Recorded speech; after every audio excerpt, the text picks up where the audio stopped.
Struggling with cash flow in your business?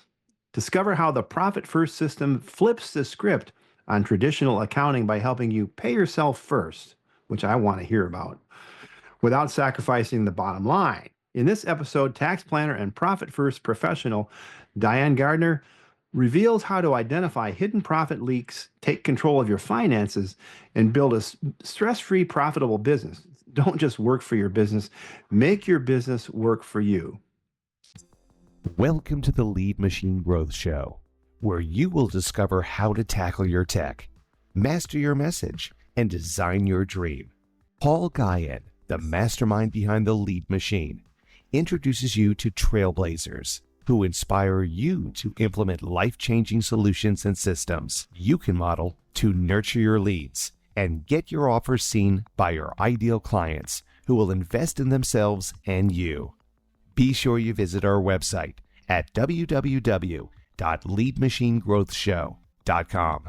While you're there, subscribe to us via your favorite network.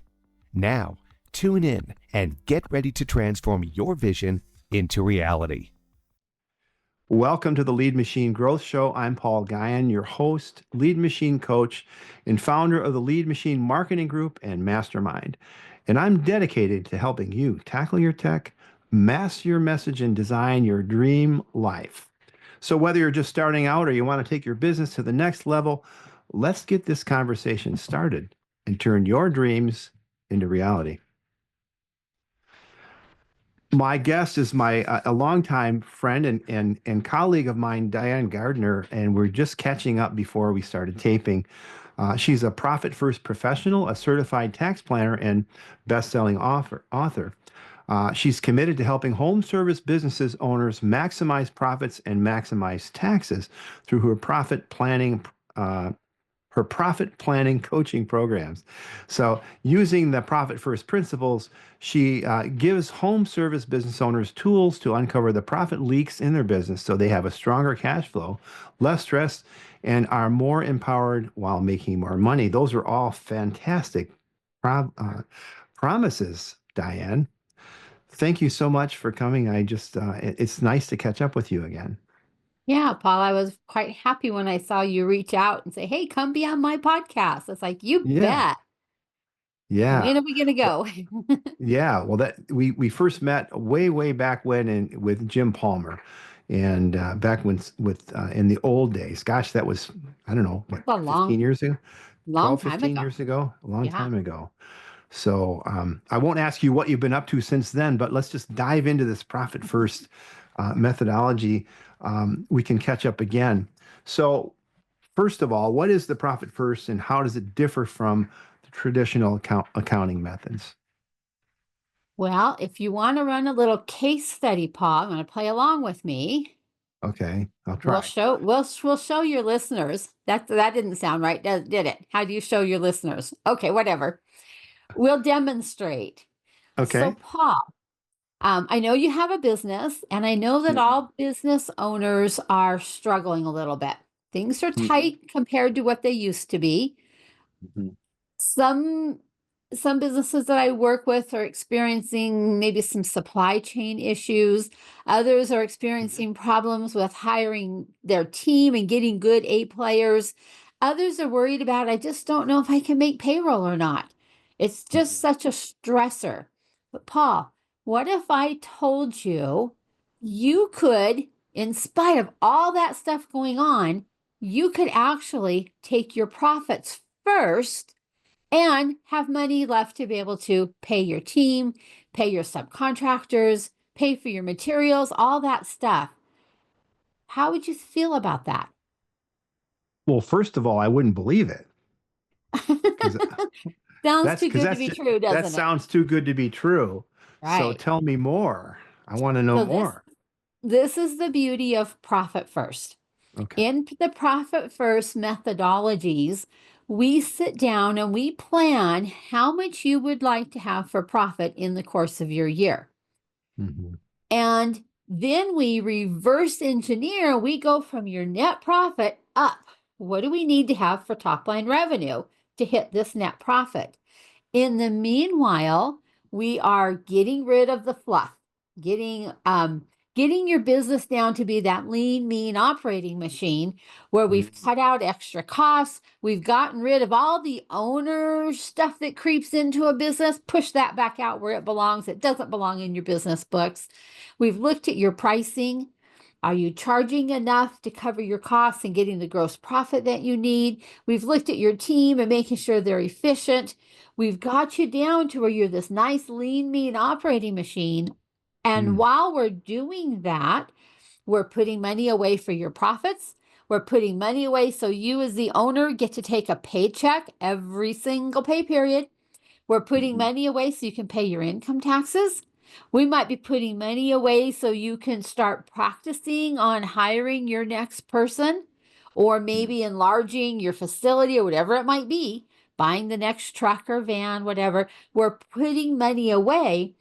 And we're operating on the net, the difference. We have our operating expense account. So we've removed the temptation to spend money that is already earmarked for other things. And I use the example of so many business owners grab their phone and they hop on their phone and they check to see what their bank balance is. Based on what they see, they make a decision.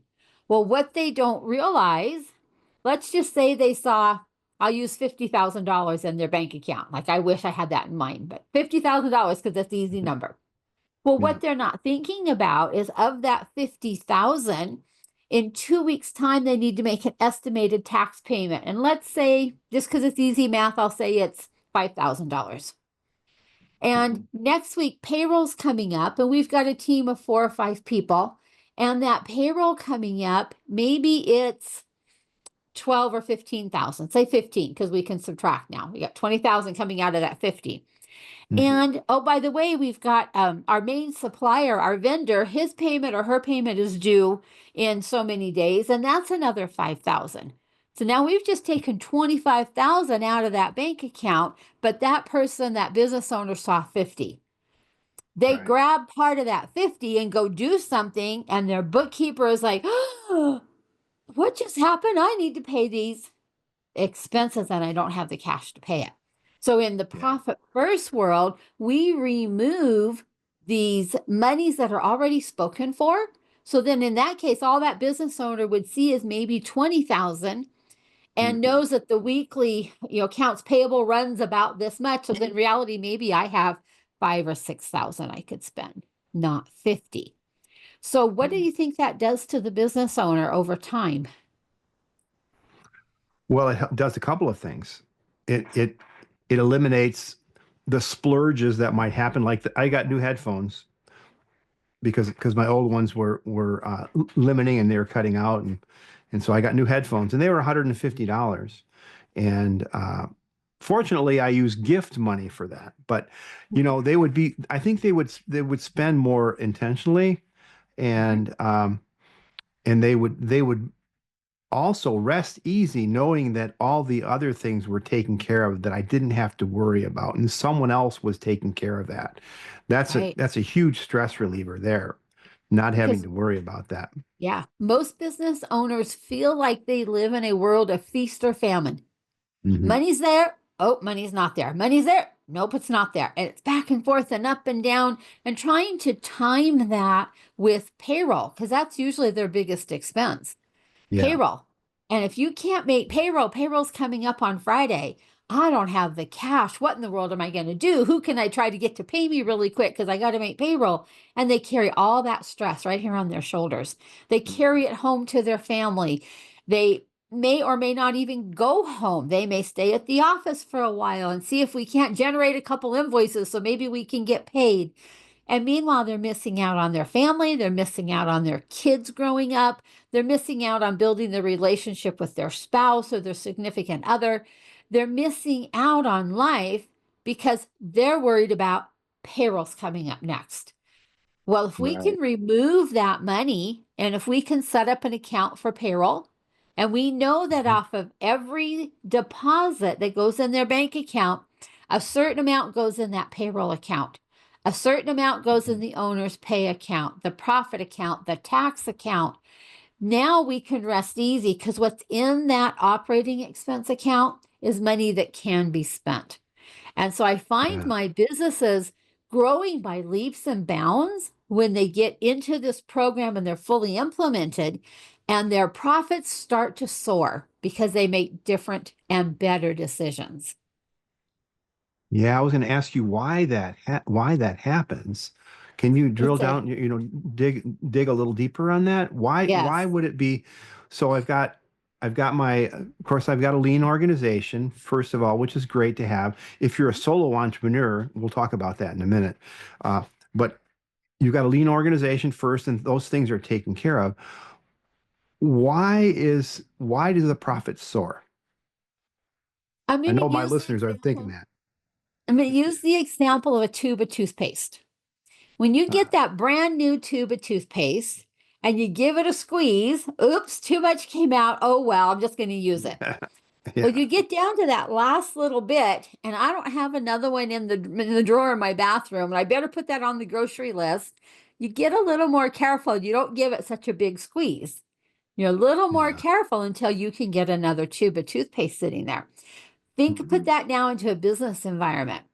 We're more careful, we're more thoughtful of how we spend money, when we spend it, and why we spend it. Money becomes a tool and not just something just laying around that I can do whatever I want with. It actually has a job. And I don't know if you're Mhm. familiar, your listeners, you think of Kevin, Mr. Wonderful on Shark Tank. One of his Mhm. sayings all the time is he sends his little money soldiers out to do their job and then they come back in and they have to do their job all the time. Well, our money is no different. It has a Yeah. job to do. Some of that Mhm. money, needs to pay your income tax. Some has to maybe pay sales tax or some other tax that, maybe your state charges. Mhm. There's jobs that different pieces of your money have to do. And when we get our heads in alignment with the fact that money is just a tool, then we're able to back off from a little bit of the emotional piece of it and we use our resources more wisely. And Gotcha. that starts causing these profits to soar. Now, along the way, you heard me talk about we're going to look at their pricing. Most of the time, they need to increase their prices because it's been quite Yeah. a while since they've done it. When we actually start doing job costing, sometimes there's some embarrassment at how low that gross profit piece is. It used to be this percentage, and now it's this percentage because we all know what's Mhm. happened to the cost of everything out there. And so we need Yeah. to up their prices so that they're now profitable again. Other Mhm. times I see teams that are bleeding the company dry. They're inefficient, they're not motivated, they're not taking ownership of the job of the projects.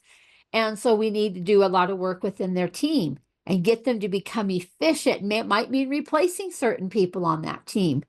For Get sure. that team so it's humming along and being profitable for you. We look at businesses that carry inventory. Do we have too much inventory sitting out there? If so, it's using your cash.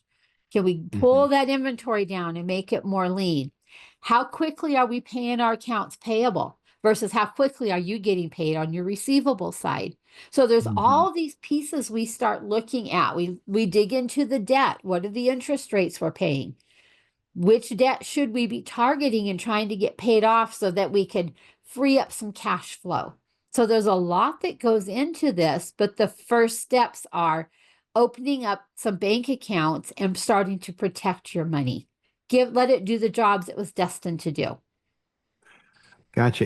What we're talking about here really reminds me of Dave Ramsey and his what is it called? The envelope system, it predates Well, Dave Ramsey by a long ways. no, Yeah. I know, but it's Yeah. the Financial Peace University is Mm-hmm. called now, Mm-hmm.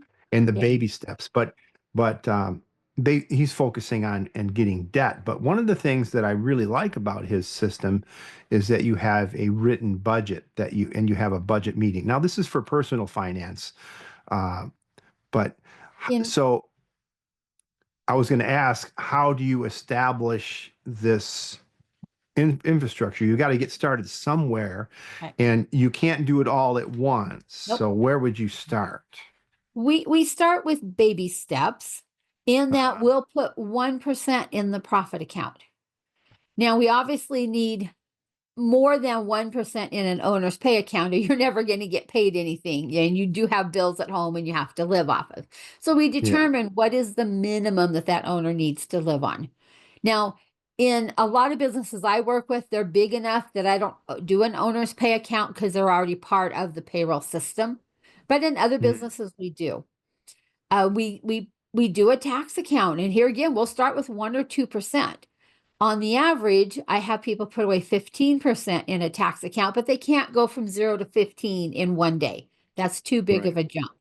And then Yeah. every quarter, we start inching our way up to meeting whatever the particular goals are for that business. But we start Yeah. small because, like anything else, it's a muscle. And if all you've ever done is sit on the couch and eat chips, you can't go out and run a marathon. And so we have to start small. We start with 1%, and then we start upping it on a regular basis until we get to the point that we have this lean, mean operating machine.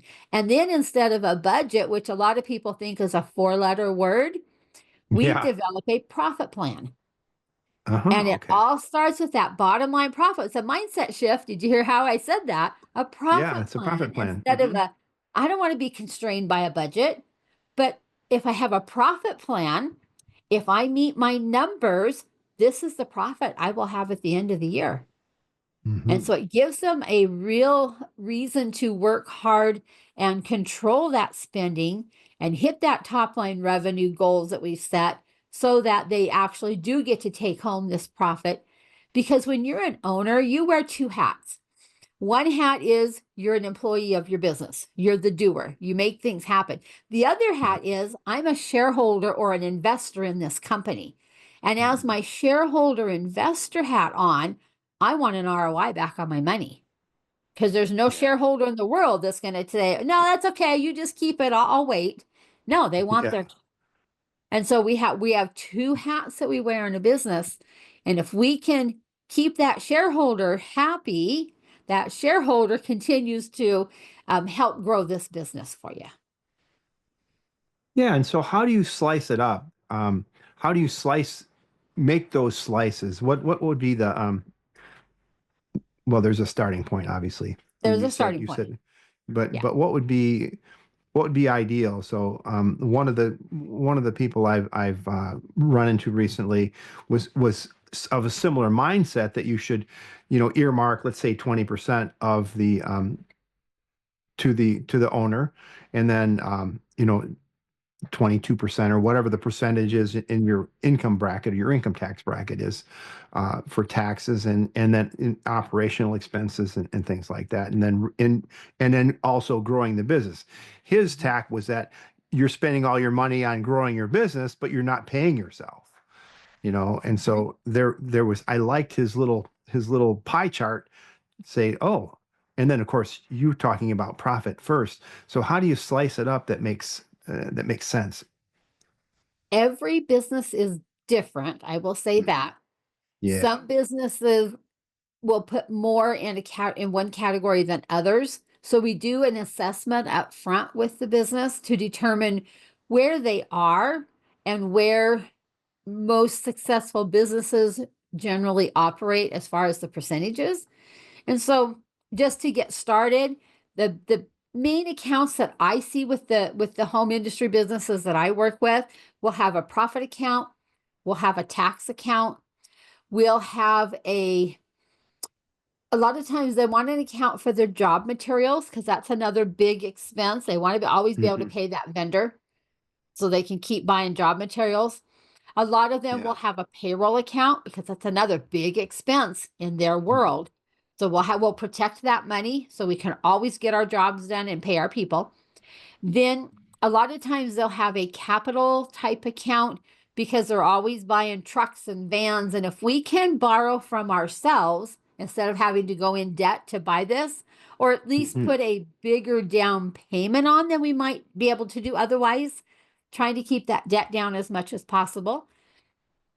I've got people that have what we call a future account where they know that in 5 years' time they want to buy a commercial property and put their business in it. And so we'll start saving for that. Sometimes we have an account because they're getting to the point they need to hire maybe a manager or a management position, but they're not sure they can commit to that person today. So we'll set up an account, like a new hire account, and we'll practice putting money in that account for 6 months, with the end goal being you've got a cushion there when you do hire that person. Yes, we've been able to pay them consistently, the pretend account, or no, we haven't. We're not ready to hire. But if we have been able to, we go ahead and hire somebody. And if we hit a slow month, we've got our practice account sitting there and we can supplement and go ahead and keep them paid. Okay. So it gets creative. Every business that I work with, we do things a little bit different. It's a total customized plan. And depending on that owner's goal, I've got owners that have goals of retiring at a certain time. I myself had a goal of building a house debt-free, which we did last September. Oh, We have wow. a brand new house Congratulations. and no house payment. Thank you. Nice. We saved Yeah. for years to get there. So I'll tell you just a little story about my own business. I previously was running a traditional accounting firm. We had a lot of employees. We serviced a lot of people. Our top line revenue was great. But take a gander at what my bottom line revenue might have been, my net profit. It sucked. It was pennies on the dollar. It was so embarrassing that my bottom line profit was so small and I couldn't figure out what was going on. And my aha moment was when an employee would quit, I wouldn't replace them. And so I went from this big team down to a smaller team serving the same number of clients. And all of a sudden I realized how inefficient they had been. So all my profits were leaking out through this inefficient group of bookkeepers I had working for me. Everybody wanting to do things their way instead of following the system we had set up. And so we had profits gushing out of my business. It was awful. And it wasn't until I discovered Profit First that I went, I need to look in that area. And we started trimming and trimming and trimming and trimming until we became a lean, mean operating machine. And we plugged that profit leak. Yeah. And now our top line revenue is higher and our bottom line profits are way higher than they used to be. And I get paid on a regular basis. Plus I get to take my profits every quarter, which is a time of celebration. And so you're still running that business. Yes. Yeah. Yeah. Awesome. And you're also doing the Profit First coaching and working with other businesses to show them what you do. So you're your own success story. That's great. I am. Right. Yeah. And that stress is no longer there. I used to sit there and go, oh Lord, what am I going to do? Payroll's coming up. I don't have the cash to pay it. What am I going to do? Who can I collect from? So I've walked in their shoes. That's a great place to living be. that for years. Yeah. Never will ever do that again. I know that's a great feeling, and congratulations on the house. We are in Financial Peace University with Dave Ramsey for our personal finance, and we're attacking our debt, and we have a plan to pay off the house, and we have a really small house, and we've become empty nesters, and so we're really excited about the prospect of it. In a couple of years, we won't have a house payment, we won't have car payments. Hopefully our cars will continue, but we have plans for, repairs and things like that using some of the strategies you're talking about. And when you get there, Paul, take a moment to stop and celebrate. Yeah. Because it's too easy just to shift gears and keep going instead of saying, wow, look what we've accomplished. Wow, this is amazing. Yeah, in fact, that's one of the success principles that I teach in my private mastermind is to celebrate those small successes and along the way, because they lead to big victories.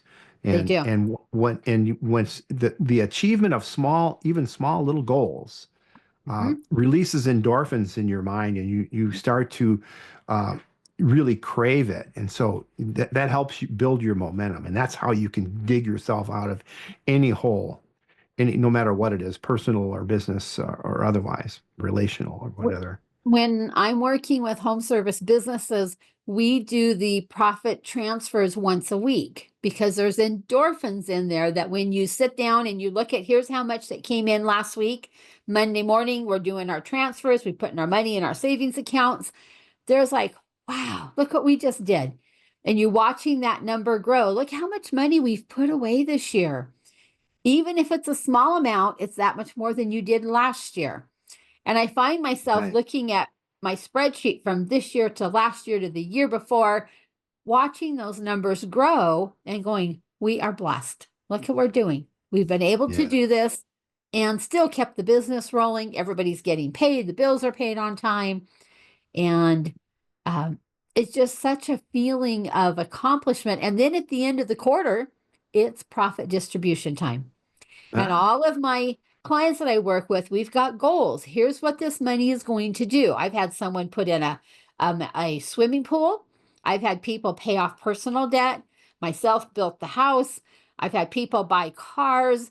I mean, they have a goal. What are we working towards? At the end of the quarter, is there enough to meet that goal? If not, usually they'll put it in a personal savings and then we'll add the next quarter to it. And eventually now we have enough and they're able to hit that goal. And that is major celebration time when that happens. It becomes a win-win. It's a very positive way of doing business and doing life. Yeah. In personal and in business. You bet. Yeah, that's great. That's great. Yes. So you mentioned profit leaks, and I know that you have a gift that we'll get to in a little while. But what are some of the other? So the operational costs. What are some of the common profit leaks that really that you discovered that were just gushing money? I know inefficient team is probably near the top there. That's a huge one. Another one I see in my world is when they order materials for a job. Sometimes the person doing the ordering will over order or under order. They over order and now we've got excess material sitting in the back lot, or if it's left on the job site, it walks away, that kind of thing. If they under order, then you find your main producing guys running down to the parts house and getting more pieces, which becomes inefficient. Yeah. And controlling We're having to expedite freight materials. Yeah. Keeping that time down to the minimum that it needs to be to do the job and do it well. And then that we have the right materials on their trucks or their vans when they head out, and just running a solid job instead of this back and forth and nobody knows who's on first type of a feeling. And profits are leaking out because we bid the job to take 3 hours. But by the time we ran to the parts house 2 or 3 times, it now took 5 hours. And you as a business owner, just lost a lot of profit because you had to pay that employee for 5 hours instead of 3. So we see a lot in that area. Employee theft, there's a lot of that always happens. If we can tighten down on our controls on that area, teaching your production people, the ones that come face to face with your customers, teaching them how to upsell or cross-sell is another big one. Think McDonald's. Would you like fries with that? Right. Would you like to supersize your order? Supersize that. Yep. That's exactly what you're teaching them to do. When they go in and they do a job and they notice something else in that homeowner's home or outside of their home, that your business has the ability to provide that service. Hey, I've just noticed that XYZ. Would you like, somebody to take a look at that for you? 9 times out of 10, you're there, you're doing a great job for them. They'll say, sure. And now it didn't cost us to buy another lead. We were already there, but our eyes were open, our ears were open. We were listening and paying attention. There's just so many little areas that we can plug profit leaks. Yeah. And just training your staff and your people to do that kind of thing is just built-in money. There's money, right? You're leaving money on the table if you don't do that. Yep. And so many businesses they don't do that. So you've mentioned home services, and these are small to medium businesses. What about solo entrepreneurs and small teams? Is this profit first work for them too? It works for everybody. There's nobody Hmm. too small or too big. It even works in the nonprofit world. You would think, Hmm. really? Yeah, it works everywhere. Nobody's too small. Our numbers might be smaller as far as the dollar amount, because we tend to work off of percentages. So the numbers might be smaller. They were not going to have 50,000 sitting in a bank account. They might have 500 Yeah. or 100. Numbers are smaller, but the concept is there, and you can build that profit muscle even when you're a small solopreneur, all the way up to larger, businesses. I work with businesses up to 25 million.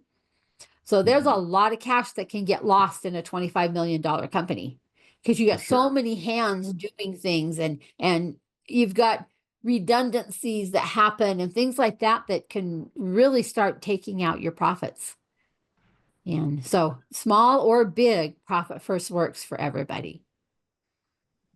And what mistakes do you find that businesses make trying to get to this profit first method implemented? The biggest mistake they make is thinking they can do it by themselves. Mm, Just like anything else. Hey, I heard about this amazing diet. I'm going to go jump on here and do it. And I'm not going to tell anybody, but I'm going to do it. And you do really well for a week, maybe 2 weeks. Some might even make it 3 weeks. And then pretty soon I got busy and I just went through the drive-through and grabbed fast food. And all these things start creeping in. A month and a half later, you're back to the way you were eating before. It's no different. When you have a implementation and accountability coach working with you, that's mhm. it. We're going over your numbers every single month. We're looking at our transfers. Did we get them made? What is your end goal? What are we celebrating this quarter? What are we working towards? You have a way higher percent chance of being successful with it. Gotcha. Are there other glaring mistakes that may make seeking wise counsel is always a great idea, Mhm. and having that accountability, having uh, getting someone who's done it already. It's always great to have a mentor in your corner who can cheer you on and guide you, and if especially if they're someone like you who's gone through and had those mistakes, and because you sure did, and that Yes, really too really many of really them. really helps. Yeah, Yeah. I think we all do. Another Another mistake is thinking they can jump in at the higher percentages. Oh, I Yeah. can jump in at 15% for profit, 15% for tax, and 10% for this, and 5% for that. And then they start feeling like a failure after a little while when they can't quite make that transfer every single week. I know in the Mm, book, Mike suggests doing it twice a month, but I find that my businesses have a higher success rate when we do it every week. It becomes more of a habit. We're doing it every single week. But if we come in at too high of a percentage, we haven't built that profit muscle yet. And so then it's like, okay, we can't do it this week, so we're going to skip. And then pretty soon we skipped 2 weeks. And now we've skipped maybe we got another one in there. And then we skipped a couple more. And then pretty soon we're not doing it. And I see that all the time when I talk to people. It's, yeah, I used to do profit first transfers. I don't know why we stopped. Well, because life got in the way. yeah. Yeah, and of Yeah. course, I'm a systems guy, and you want to automate those things as best as you can. Are there some tricks and tips that you can provide, or is that something you just delegate to someone, or how does that work? There are tips and tricks and some delegation. Profit First has come out with a new app. If you really want it truly automated, I tend to work with my business owners enough that they do it themselves, or if they have their in-house bookkeeper doing it, Uh, so that there's real accountability there. there's It wasn't controls. just a set and forget, because I want them seeing that dollar amount every single week. I want them to Mhm. be proud of it, whether they transferred $100 or 10,000. I want them to be proud. Hey, look at what we transferred this week. So I tend to make it more personal and more emotional than I think Uh-huh. the app or something like that would do. But that's Gotcha. just me. It's how I work with people. I build strong relationships. Well, yeah, and I think that's a good idea, especially the endorphins and just we were talking about earlier, is Mhm. just seeing that money grow as you go and in small increments, weekly increments. That's really powerful. I think reinforcement to reinforce that behavior. It's a positive reinforcement of behavior. I remember And the first time in my own business when my cumulative total hit 100,000 that I had put in for that year.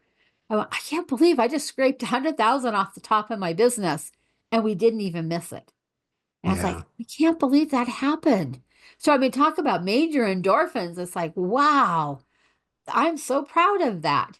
Now we surpassed that now, but that first time I hit that point over the course of the year, And as you were ramping up, you were knowing you're about to hit. You were probably watching that I number was grow for weeks and months as it months and was at months. $92,132 Yep. dollars and 16 cents, and yeah, it just And builds that anticipation. And oh mhm. wow, And now you kind of almost start gamifying it. Okay, I hit it in this month, this year, and maybe let's say it was like November in the first year.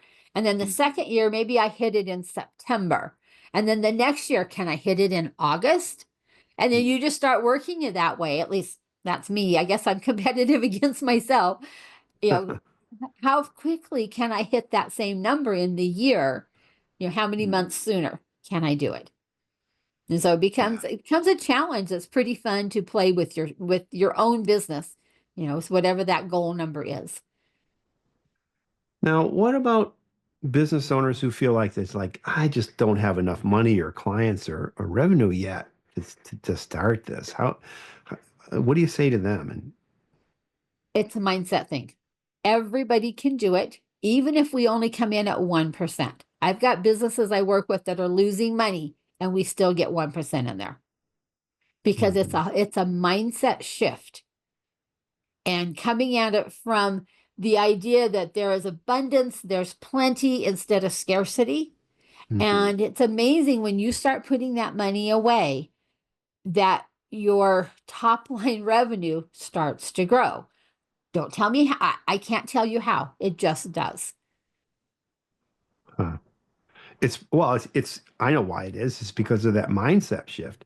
You're Mhm. not you're not worrying about when you worry about not having enough money, you have Then you less don't have money. enough.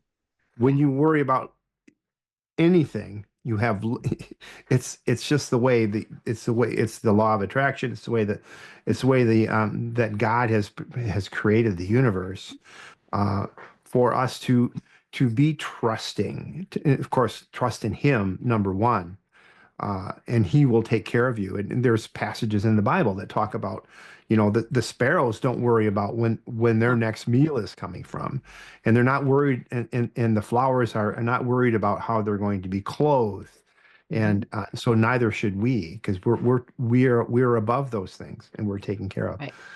Um, so how do business owners react when you start setting aside and seeing that? We touched on it a little bit, but how do they react to the first time they see that transfer, even when they know they're losing money?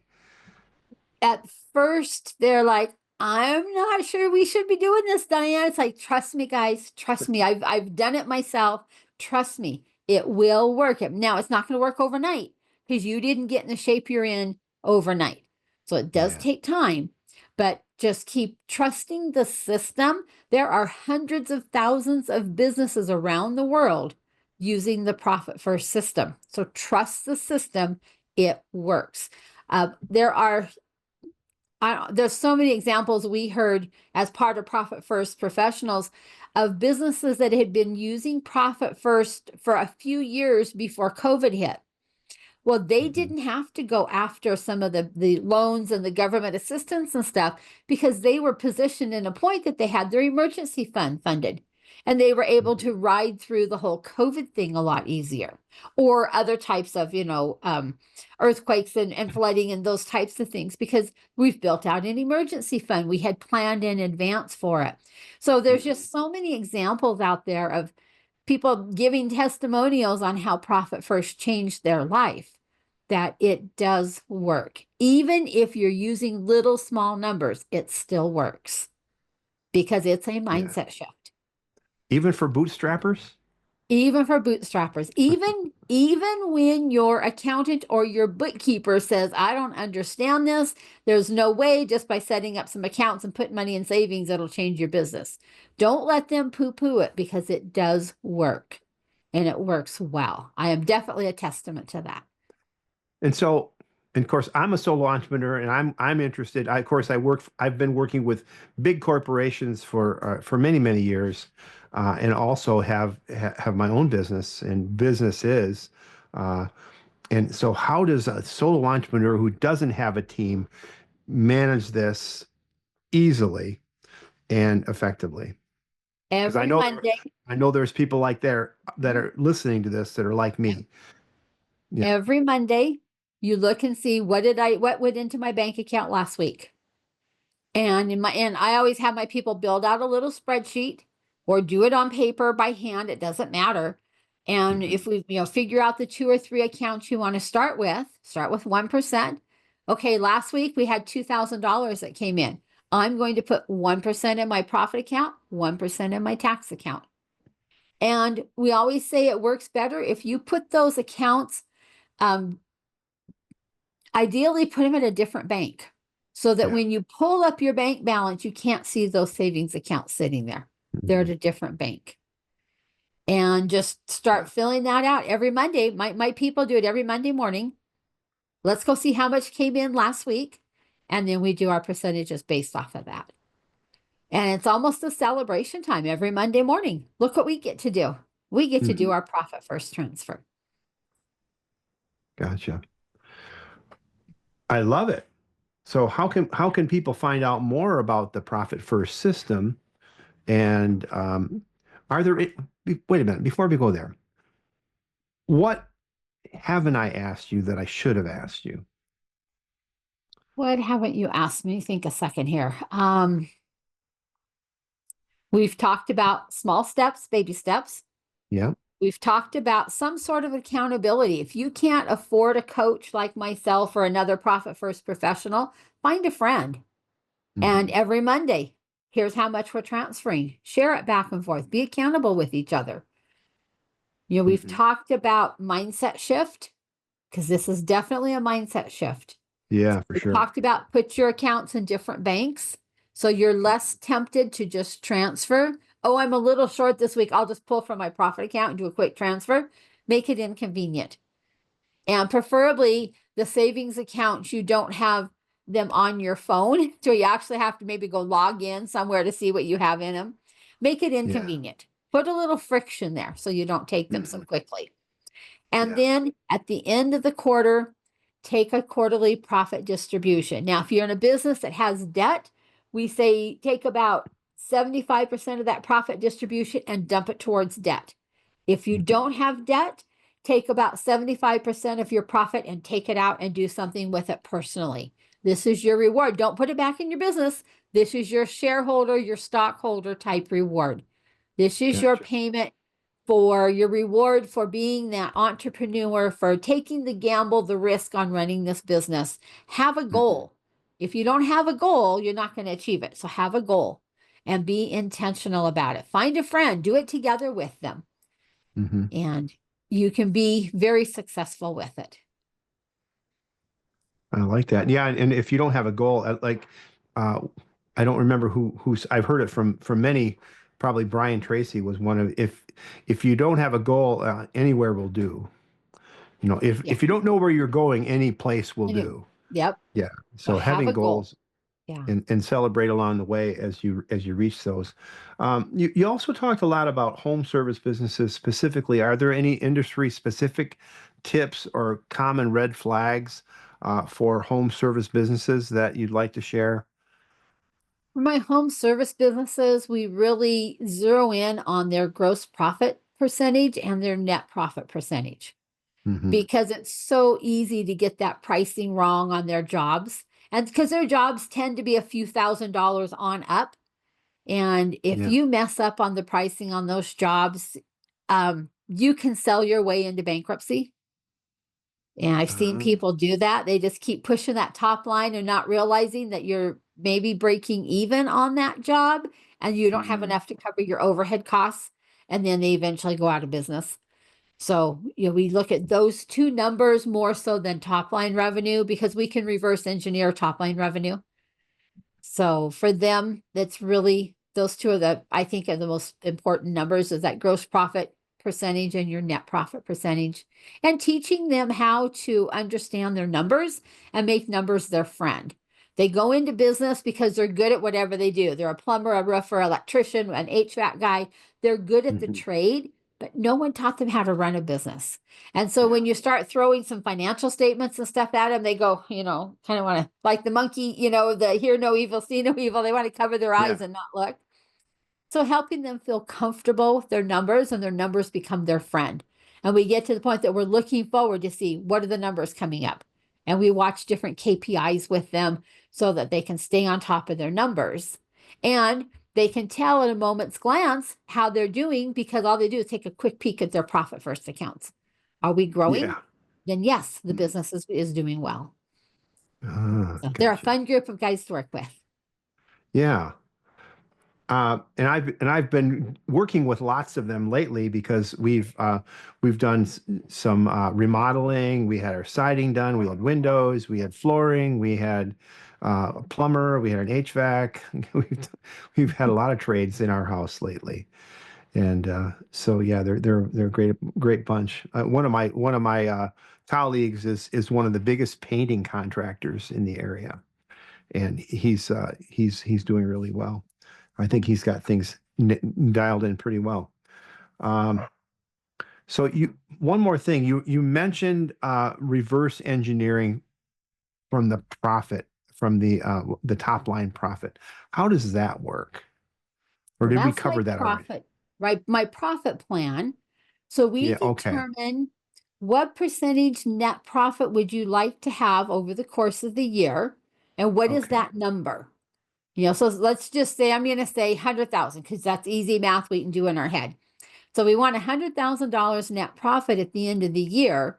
So what does that take top line to hit that number? We know what the monthly expenses, we know what the rent and the utilities and the phone and the insurances, we know what those are because we've got financial statements we can pull that from. Then that gets us to our gross profit number. And then the rest is just what do we need for gross profit to get us up to that top line revenue to be able to support that. And so we work from the bottom up instead of the top down. And that's how Okay. we're able to plan our profit. And then we protect that profit. We get it off into a separate bank account so it doesn't get eaten up by just other decisions that get made. Right. And then, and as it is, if mistakes are made, they're easy to spot because Yes. you have to go into that account to cover things that you didn't plan for or whatever. Right. So it probably takes an iteration or a number of uh, revisits. That's the thing I wanted It to say. does. It's an iterative process where you've got to go through and rinse and repeat is kind of what I call it, Many and times. Yes. many times. And so that's how you get there. But it's So. so fun to turn a budget on its head, basically, and flip it upside down. I hate budgets. I hate the concept of them is Uh-huh. oh yeah, and so many people do, and so And this is coming from enlightening. coming from the world of people, businesses you've worked with, those large businesses, if they don't use their budget, they lose it the next year. Well, what if they flipped it up and made it a profit plan, and it's all Mhm. about the profits, and you get celebrated for not using all your budget? So Yeah, it's a different feel, it's a different concept, it's a different mindset shift. yeah, and mindset shifts are powerful. They are. They are, Yes. and that's probably the number one key that makes the top line revenue grow is the mindset Yes, is shift. that mindset Yeah, shift coming yeah. from a world of abundance instead of scarcity. It's a big mindset shift. Yeah. And when I saw your application come in, I went, wow, what's that? Pay yourself first. I like that idea. That's a good Yes, idea. we can do that. So Making sure we want all of our business owners to pay themselves consistently every single pay period, whether it's weekly, semi-monthly, monthly, whatever it needs to be, but be able to pay yourself. You are your number one employee in your business. Pay yourself accordingly. But to do that, we have to make some changes within the business. Gotcha. Well, it's been fascinating, Diane. It's so nice to hear flip the script on the budget and all that, and just turning the accounting world on its head, so to speak. What are three things as we wrap up here today? What are three things that our listeners can do to put these fabulous ideas into action? I would go out and open at least 2 savings accounts, one for tax and one for profit, the minimum, and start putting 1% in. I'll make that the next item. Put 1% of it, of whatever you've collected the week before, starting on Monday, put in 1% in each of those accounts. And rinse and repeat. Do it again the next week, and the next week, and the next week. And over about maybe 3 months or so, then make it 2%. And start working your way up and start looking at. The third item will be, look at how you spend money in your company. What are the things that are just wants and not needs? Go back to that type of a mentality. What are you, and making sure, are there personal expenses being paid out of your business? Get them out of your business. They don't belong in there because they're distorting how much money's coming out of your business. That was 4. Sorry. That's okay. That's a good one. That's a great one. So you also have an invitation, a freebie, I guess I would call it, 15 common profit leaks. And you can get that at profitcoach4u.com/profit leaks. That's profitcoach4u, that's the number 4.com/profit leaks. Is that right? And can you tell us a little bit about that? That is 15 of the very common profit leaks that we see on a regular basis. My list now is probably, I don't know, it's up to 60 or 75 or 80 even. It grows every time as we work with another client. But we tried to kind of come up, what are some of the 15 most common that we see? And so those are the ones that we put on that list. That's not that's not the whole list by any means. It's probably unlimited, the amount of profit leaks we can find in a business if you just give us enough time. But it's a great resource to get people starting to think about, how much profit is leaking out of my business? Because I will guarantee there's not a business out there, mine included, that profit isn't leaking out of. It just happens automatically, and you got to constantly be aware of it and constantly be identifying and plugging those profit leaks. Gotcha. So again, you can get that at 15 common profit leaks at profitcoach4u.com/profit leaks. And that's the numeral 4, profitcoach4u.com/profit leaks. And remember, faith and action go hand in hand. So keep the pedal to the metal until next time on the Lead Machine Growth Show. I'm Paul Guyon and Diane Gardner. It's been just great to catch up with you again. Thank you so much for your time. You're welcome. Thanks for having me, Paul. I just love getting to share the Profit First message with small businesses. Thank you. Thank you for tuning in to the Lead Machine Growth Show with Paul Guyon, where we show you how to tackle your tech, master your message, and design your dream so that you can transform your vision into reality. Remember to visit our website at www.leadmachinegrowthshow.com and enjoy even more great episodes like this one. Again, while you're here, subscribe to us via your favorite network. We look forward to seeing you next time on the Lead Machine Growth Show.